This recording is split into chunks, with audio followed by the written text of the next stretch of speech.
Continuando, então, o nosso assunto sobre os movimentos migratórios, né, lá na página 39 você encontra esse mapa, porque agora nós vamos falar da questão do avanço da xenofobia no mundo.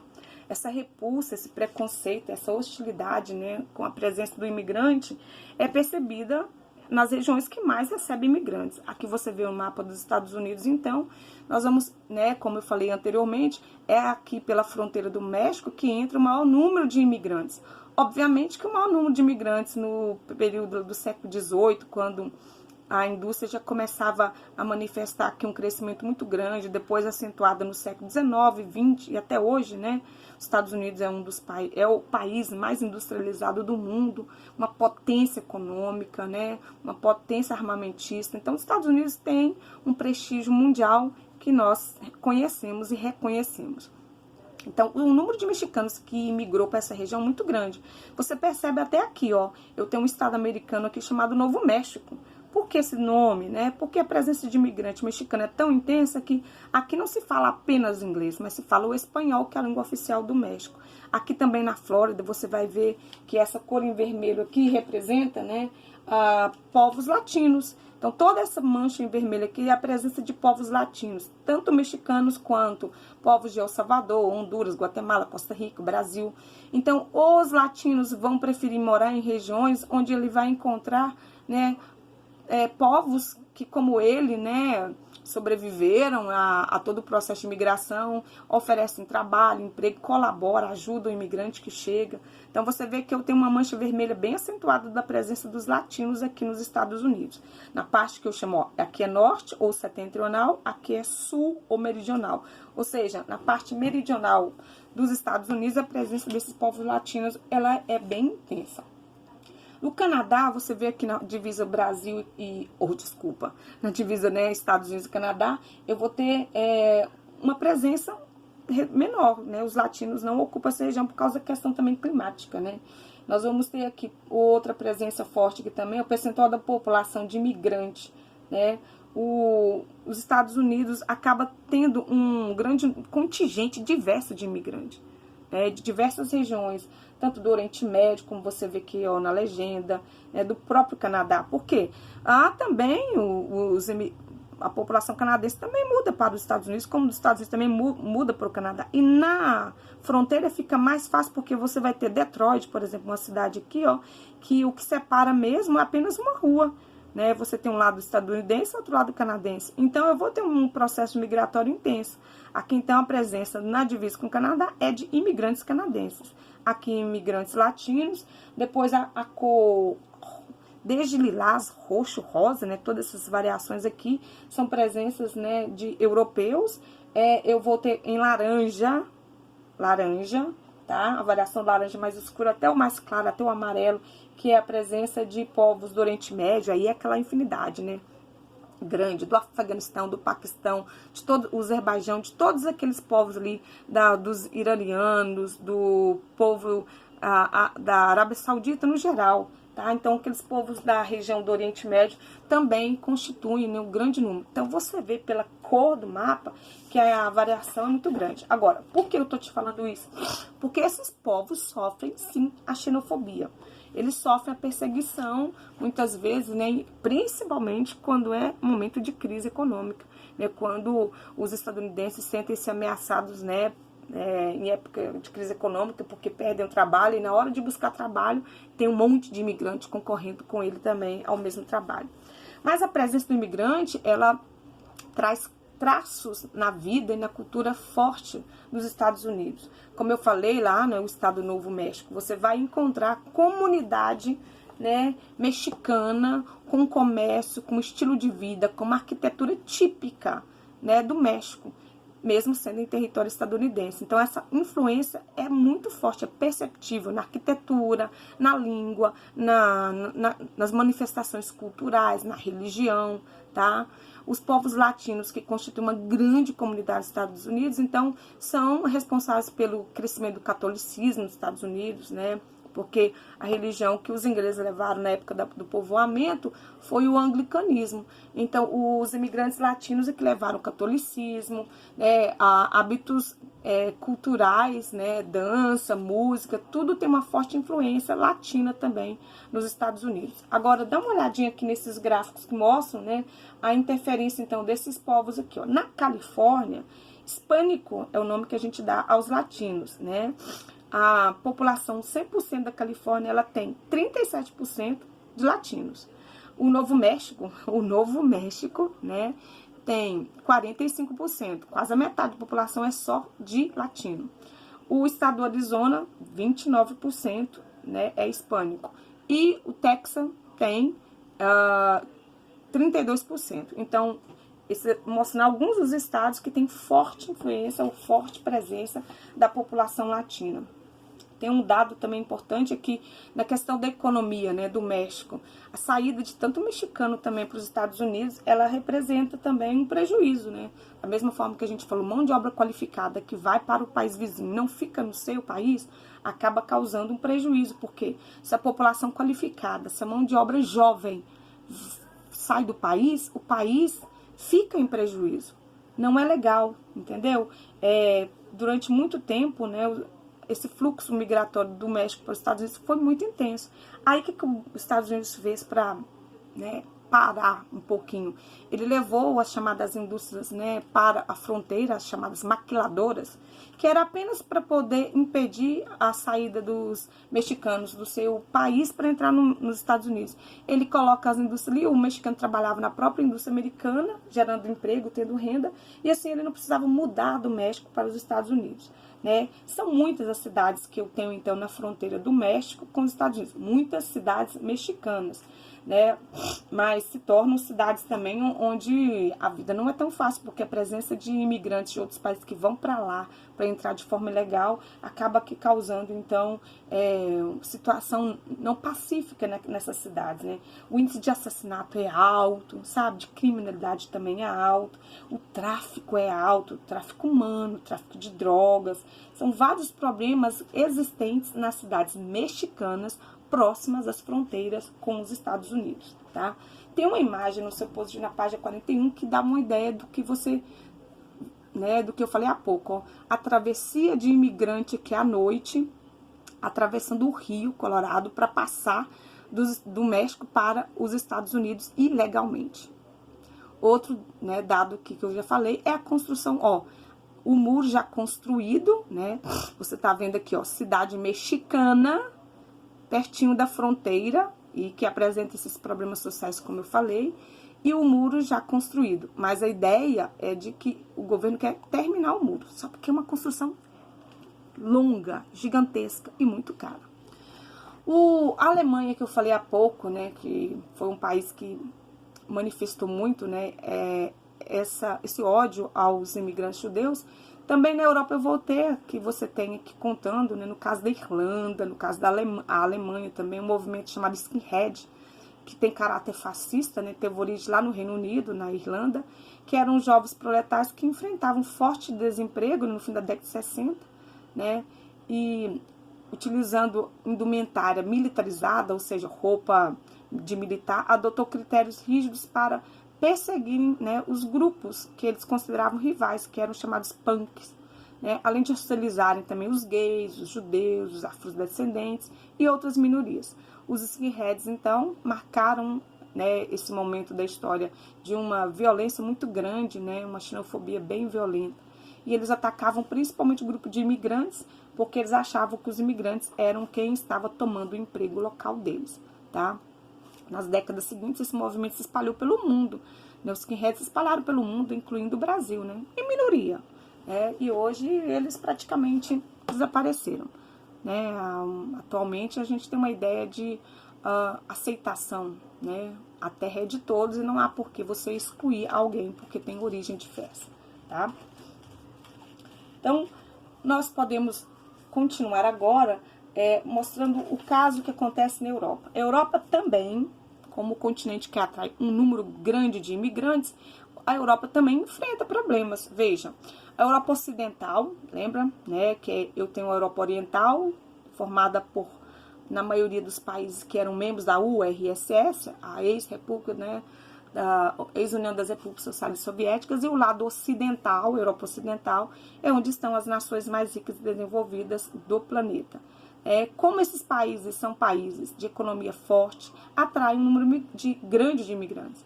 E esses países, na maioria das vezes, recebem e aceitam a presença do imigrante porque a população jovem europeia é muito pequena. Já expliquei em outros momentos, né, que uma característica da população europeia é o envelhecimento. E alguns países, como a Bélgica, a Alemanha, que tem taxa de natalidade, né, nula, não nasce criança, ou alguns países que é zero, é negativa, tem mais velho do que criança. Então, eles acabam, né, atraindo e, em parte, consome essa mão de obra, que é, né, uma mão de obra necessária, mas a dinâmica da oferta de emprego nesses países, né, ela é mais complexa do que a estadunidense. Diversos países europeus têm problema demográfico, né, porque o padrão de vida na Europa é muito elevado. E esse trabalhador imigrante não vai receber altos salários.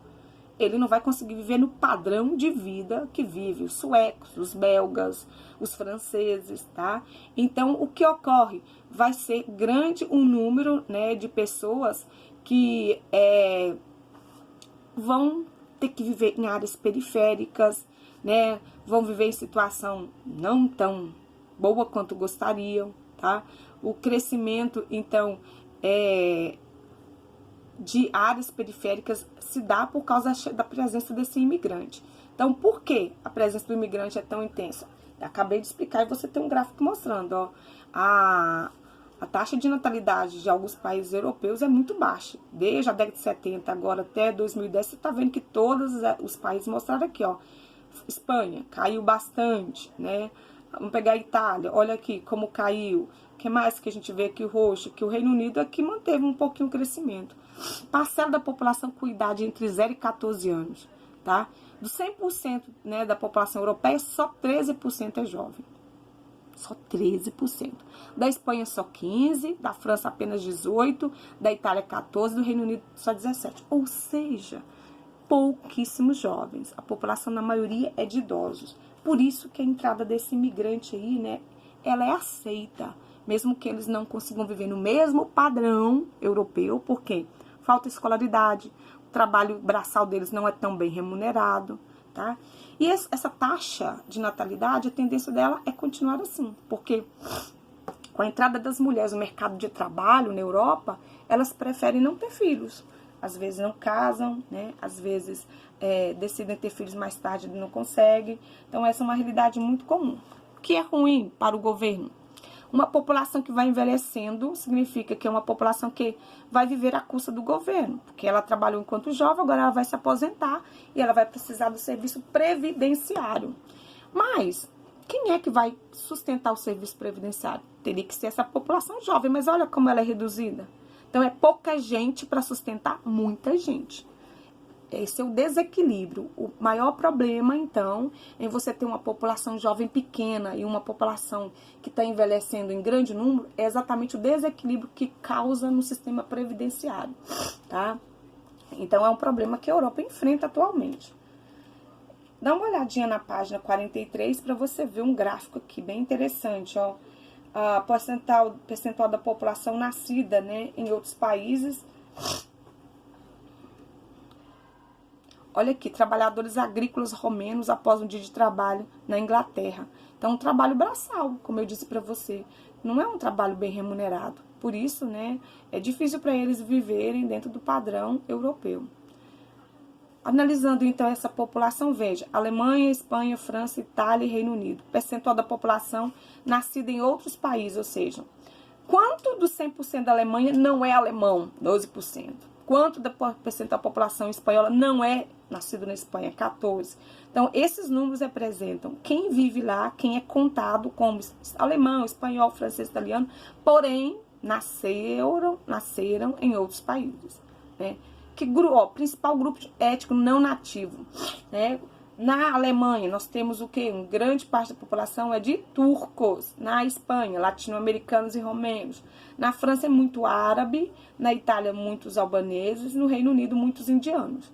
E eles constituem a população desses países. Porque lembra, a população total de um país, ela é contada o número de nativos, daqueles que nasceram lá, e dos nascidos também em outros países que vivem lá, que constituem, né, mão de obra, como a gente viu em muitos países europeus, que recebem um grande número de imigrantes, tá?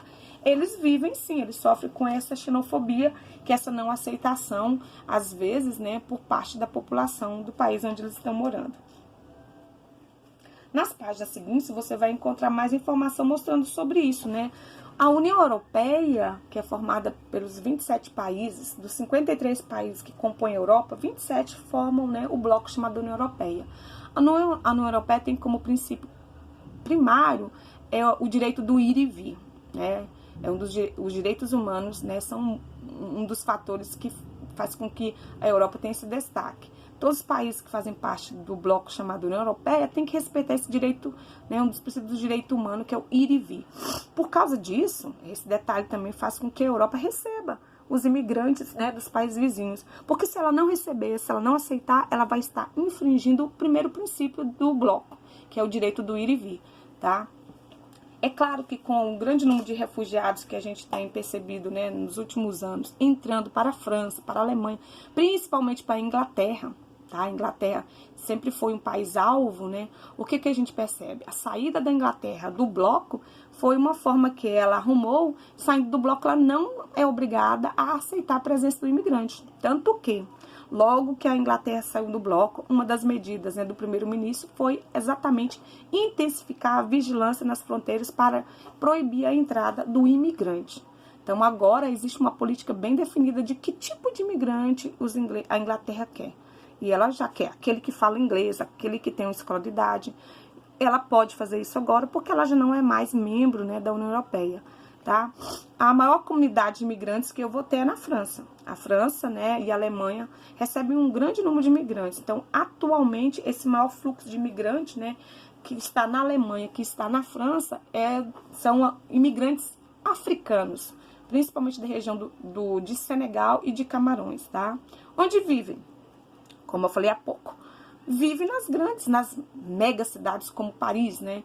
Fazendo o trabalho braçal que os parisienses não fazem, fazendo o trabalho duro deles, mas vivendo em áreas periféricas, nos arredores, onde, né, o custo de vida não é tão elevado, porque viver em Paris é muito caro, tá? O Reino Unido, eu acabei de falar para vocês sobre a situação dela em relação ao imigrante, né? A Itália é membro da União Europeia, a Itália é também, olha só, pela localização geográfica, você vê aqui, né, no norte da África, ó, Líbia, Tunísia, Argélia. Se eu olhar aqui a ilha da Sicília, que é uma ilha italiana, ela não, né, em relação à distância, não está muito distante da África. Então, as embarcações clandestinas que saem desse ponto aqui para chegar na Sicília, depois atravessar aqui o sul da Itália e adentrar a Europa é muito grande. Essa é uma das principais rotas, né, ou a principal rota, que é ao norte, né, da África para a entrada na Europa. Também aqui dos países da Europa Oriental, como você está vendo, Macedônia, Albânia, Grécia, né, entram muito, vêm pela Grécia, depois passam aqui, ó. Mesmo que esses países tenham fechado fronteiras, e muitos fecharam fronteira para impedir esse fluxo, né?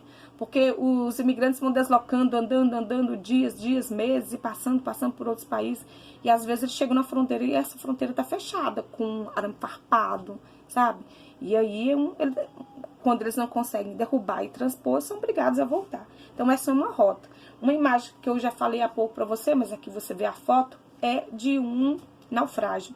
Imigrante na tentativa de atravessar o Mediterrâneo, né, em botes infláveis, superlotados, com capacidade, né, que não tinha, acaba que acontecendo acidentes onde morrem todo dia um monte de imigrantes.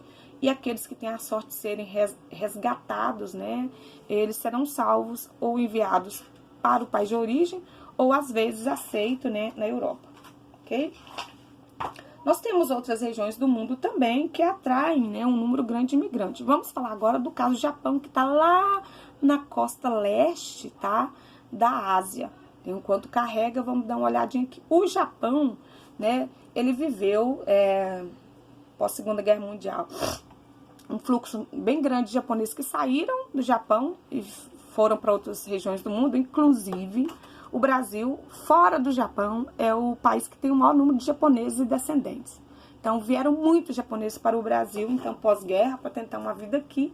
E também há muitos, né, imigrantes de outras partes do mundo que vão para o Japão por causa da indústria japonesa, né? E quem, por exemplo, filho de japonês que vive no Brasil, automaticamente tem um direito, tem um visto, né, da naturalidade, como filho de japonês, ele pode trabalhar no Japão, tá? Então, além dos Estados Unidos, da Europa Ocidental que eu falei, o problema da xenofobia também acontece no Japão. Principalmente com esses povos, né, que vão para o Japão e que tem uma cultura muito diversa. O japonês tem como traço cultural de ser disciplinado, de ter uma educação bem austera, né? Os adolescentes, né, de outros países que moram no Japão, que vão frequentar as escolas, têm muita dificuldade de se adaptar à rigidez da educação japonesa, a disciplina japonesa, tá? Então, assim como a Europa, até a Segunda Guerra Mundial, o Japão era um importante espaço de repulsão. Ou seja, pós-guerra, muita gente quis sair. Mas agora, né, no século XXI, depois da terceira Revolução Industrial, lembra lá do toyotismo, aquele movimento toyotismo em que as indústrias japonesas tiveram, né, um upgrade no seu crescimento e desenvolvimento, atraíram povos vizinhos como os filipinos, tailandeses e os brasileiros. Por quê? Porque nós temos uma comunidade japonesa aqui gigantesca. E os filhos de japoneses nascidos aqui no Brasil são chamados de decassegues. Marca aí com o seu marca-texto, ó. Quem são os decassegues? Descendentes japoneses, né? Nasceram no Brasil, mas seus avós eram japoneses mesmo. E eles têm esse direito, né, de ir para o Japão, ir e vir, sem nenhum problema legal, tá? Então, qual que é o problema de xenofobia que acontece lá? A adaptação, como eu falei, é muito difícil, pela própria questão cultural, né? A língua é dificílima também, tá?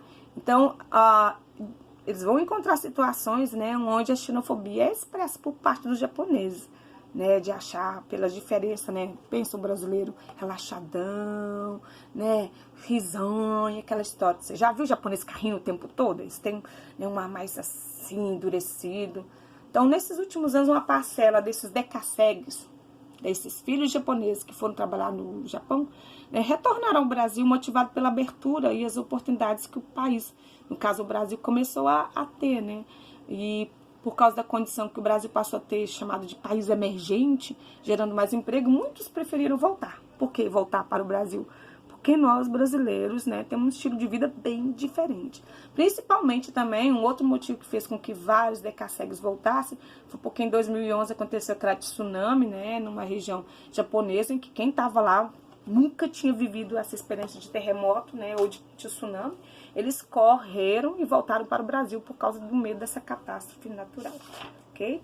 Vamos encerrar então, nós acabamos a nossa unidade 14 e agora eu quero que você responda as questões no final da unidade e também o seu CA. E até a próxima aula, onde a gente começa a unidade 15, a última do nosso positivo, volume 1.